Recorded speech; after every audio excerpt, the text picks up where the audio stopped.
नमस्कार। BSc part first के first paper में एस ब्लॉक एलिमेंट के तहत अपन उनकी जनरल प्रॉपर्टीज़ के बारे में अध्ययन कर रहे थे। आज हम उनकी नेक्स्ट प्रॉपर्टी लेंगे, एटॉमिक एंड आयनिक रेडी, यानी कि परमाणु व आयनिक त्रिज्याएं।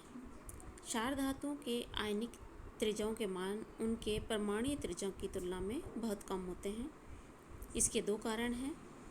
पहला कारण है कि NS1 इलेक्ट्रॉन खोने से उनका एक मुख्य कोश कम हो जाता है और जिससे विन्यास नोबल गैस जैसा स्थायी हो जाता है। और सेकंड कारण है इलेक्ट्रॉनों की तुलना में प्रोटॉनों की संख्या में वृद्धि से बाह्यतम इलेक्ट्रॉन के प्रति नाभिकीय आकर्षण बढ़ जाता है, जिससे आयन का आकार सिकुड़कर छोटा हो जाता है।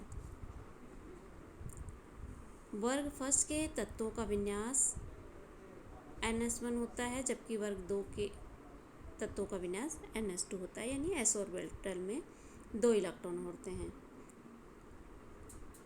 और एक इलेक्ट्रॉन के जुड़ने से नाभिक में एक प्रोटॉन भी जुड़ जाएगा। ऐसी अवस्था में उस कक्षा का नाभिकीय आकर्षण बल बढ़ जाएगा, जिससे उनके आकार घट जाएगा। यही कारण है कि क्षारीय मृदा धातुओं के परमाणु व आयनिक आकार क्षारीय धातुओं की तुलना में काफ़ी कम होते हैं। अगर हम lithium, sodium, potassium, rubidium, caesium की श्रेणी में उनके आकार की बात करें, उनकी एटॉमिक रेडियस की बात करें, तो उनकी रेडियस क्षारीय मृदा धातुओं की एटॉमिक या आयनिक रेडियस की तुलना में ज़्यादा है।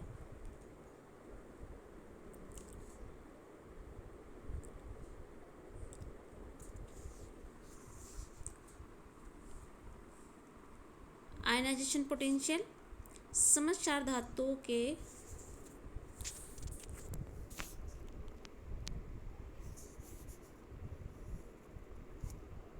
बाह्यतम NS1 इलेक्ट्रॉन के स्थायी उत्कृष्ट गैस विन्यास है। अतः ये तत्व सुगमता से एक इलेक्ट्रॉन को त्यागने की प्रवृत्ति रखते हैं, जिससे ये स्थायित्व प्राप्त कर सकते हैं।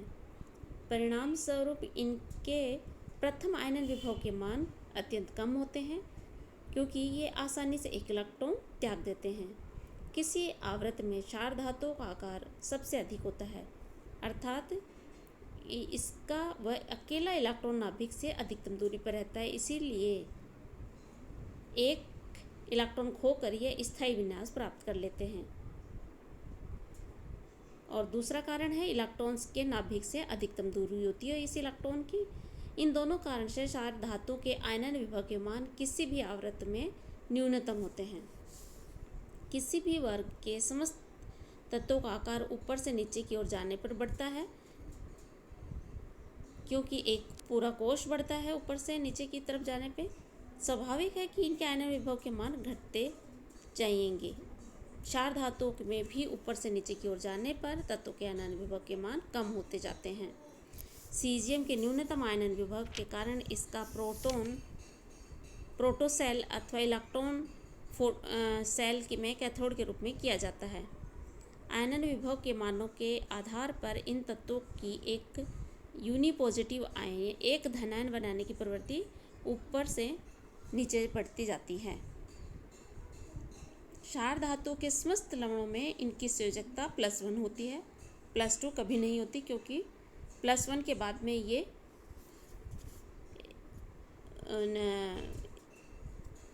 इनर्ट गैस का इलेक्ट्रॉनिक विन्यास प्राप्त कर लेते हैं। फॉर एग्जाम्पल, जैसे सोडियम क्लोराइड, पोटेशियम क्लोराइड आदि एक स्थायी लवण है, और कभी भी सोडियम डाइक्लोराइड या पोटेशियम डाइक्लोराइड जैसे लवण कभी नहीं बनते। इसका कारण यही है कि एक इलेक्ट्रॉन खोने के बाद इस धातु जो धनायन बनते हैं उनमें स्थायी NS2 NP6 विन्यास होता है। धनायन का आकार छोटा होता है। इलेक्ट्रॉनों की तुलना में नाभिकीय प्रोटॉनों में वृद्धि होती है। इन कारणों से इसका दूसरा इलेक्ट्रॉन निकालने के लिए अत्यंत उच्च ऊर्जा की आवश्यकता पड़ती है, जो कि सामान्य परिस्थितियों में संभव नहीं है। सारणी में क्षार धातुओं के प्रथम तथा द्वितीय आयनन विभव के मान दे रखे हैं। इन आयनन विभव के मानों से हम देख पा रहे हैं कि यहाँ पे इनके आयनन विभव के मान कम होते जा रहे हैं। लिथियम से सीजियम की तरफ जाने पर आयनन विभव के मान कम होते हैं। इसी तरह से क्षारीय मृदा धातु के प्रथम व द्वितीय आयनन विभव के मानों में द्वितीय आयनन विभव का मान अधिक होता है। इसका कारण यह है कि प्रथम आयनन विभव में इलेक्ट्रॉन एक उदासीन परमाणु से निकलता है, जबकि द्वितीय आयनन विभव में इलेक्ट्रॉन एक धनायन से निकलता है। धनायन का आकार चूँकि अपने न्यूट्रल एटम से छोटा होता है, हम सभी जानते हैं, और अर्थात एक तो धनायन का आकार छोटा, दूसरी बात यह है कि इसमें इलेक्ट्रॉनों की तुलना में प्रोटॉनों की संख्या अधिक होती है, अर्थात नाभिकीय आकर्षण अधिक रहता है। अतः बाह्य इलेक्ट्रॉन के प्रति नाभिकीय आकर्षण बढ़ने के कारण इसके द्वितीय आयनन विभव के मान प्रथम आयनन विभव की तुलना में अधिक होते हैं।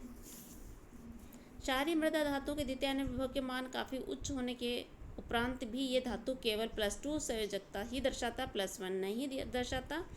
इसका कारण यह है कि विलयन में +2 धनायनों के जलयोजन में बहुत सारी ऊर्जा मुक्त होती है, जो +1 आयन से दूसरा इलेक्ट्रॉन निकालने के लिए पर्याप्त होती है।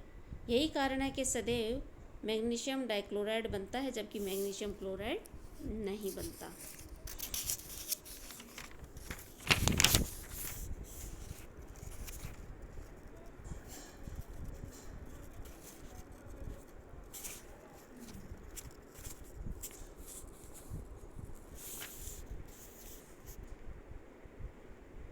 नेक्स्ट प्रॉपर्टी है electronegativity and standard reduction potential, यानी विद्युत ऋणात्मकता व मानक अपचन विभव। क्षार धातु की प्रवृत्ति इलेक्ट्रॉन त्यागने की रहती है, ग्रहण करने की नहीं होती। अतः ये प्रबल धन विद्युतीय तत्व होते हैं और इनकी विद्युत ऋणता के मान अत्यंत कम होते हैं, जो ऊपर से नीचे की ओर घटते जाते हैं। इलेक्ट्रॉन त्यागने की प्रबल प्रवृत्ति के कारण इनके मानक अपचन के मान उच्च ऋणात्मक होते हैं। यहाँ हम देख रहे हैं स्लाइड में कि लिथियम से सीजियम की तरफ जाने पर इनकी विद्युत ऋणताओं के मान कम हो रहे हैं। इलेक्ट्रॉन त्यागने की प्रबल प्रवृत्ति के कारण क्षारीय मृदा धातुओं के भी विद्युत ऋणात्मकता के मान अत्यंत कम होते हैं, लेकिन ये मान क्षार धातु से उच्च होते हैं। क्षारीय मृदा धातुओं की विद्युत ऋणात्मकता के मान इस प्रकार है। बेरिलियम का 1.57, मैग्नीशियम का 1.31, कैल्शियम का 1 होता है, स्ट्रोंशियम का 0.95, बेरिलियम का 0.89 और रेडोन का 0.9। इन तत्वों के आयनन विभव के मान भी अत्यंत कम हैं और विद्युत ऋणात्मकता के भी मान कम हैं। इसका तात्पर्य यह है कि ये इलेक्ट्रॉन आसानी से त्याग सकते हैं, ग्रहण नहीं करते। अतः ये समस्त तत्व तीव्र अपचय की भांति व्यवहार करते हैं और इनके मानक अपचयन के मान काफ़ी उच्च ऋणात्मक होते हैं। नेक्स्ट प्रॉपर्टी आती है density, melting point and boiling points. अपने आवृत्त में क्षार धातुओं के आकार सबसे अधिक होते हैं। बड़े आकार होने के कारण इनके ठोस क्रिस्टल्स में परमाणुओं का क्लोज पैकिंग नहीं हो पाता और इस कारण समस्त क्षार धातुओं में बॉडी सेंटर्ड क्यूबिक क्रिस्टल संरचना पाई जाती है, जिससे प्रत्येक परमाणु 8 अन्य परमाणुओं के द्वारा घिरा रहता है। इस क्रिस्टल संरचना की संकुलन क्षमता भी 68% ही होती है। इस कारण से क्षार धातुओं के घनत्व के मान कम होते हैं, जो ऊपर से नीचे की ओर जाने पर बढ़ते जाते हैं। इन अणुओं के मध्य दुर्बल आकर्षण होने के कारण ये धातु मुलायम तथा कम गलनांक व कतनांक वाले होते हैं।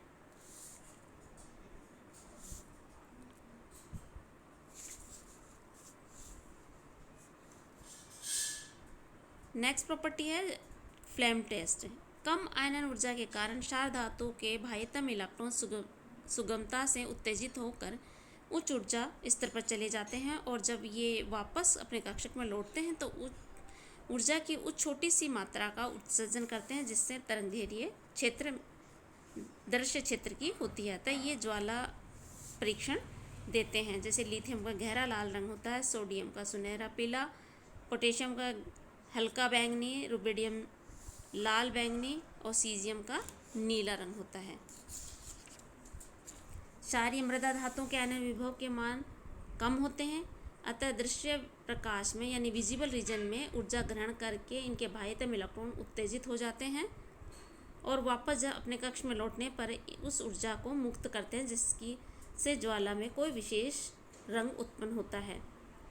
लेकिन यह परीक्षण बेरिलियम अथवा मैग्नीशियम द्वारा प्रदर्शित नहीं होता है, क्योंकि आकार कम होने के कारण इनके इलेक्ट्रॉन नाभिक के साथ अधिक मजबूती से जुड़े रहते हैं, अतः ये उच्च ऊर्जा के पैराबैंगनिक प्रकाश से ही उत्तेजित हो पाते हैं। इसलिए ये बुनसन ज्वाला परीक्षण नहीं देते। कोई भी पदार्थ रंग केवल उस स्थिति में दर्शाता है यदि वह दृश्य प्रकाश से ऊर्जा का अवशोषण करता है। बेरिलियम व मैग्नीशियम के अतिरिक्त शेष क्षारीय मृदा धातुएं बुनसन ज्वाला परीक्षण प्रदान करते हैं। जैसे कैल्शियम है, ईंट जैसा लाल रंग देता है, ब्रिक रेड देता है, स्ट्रोशियम गहरा लाल, बेरिलियम सेब जैसा एप्पल ग्रीन और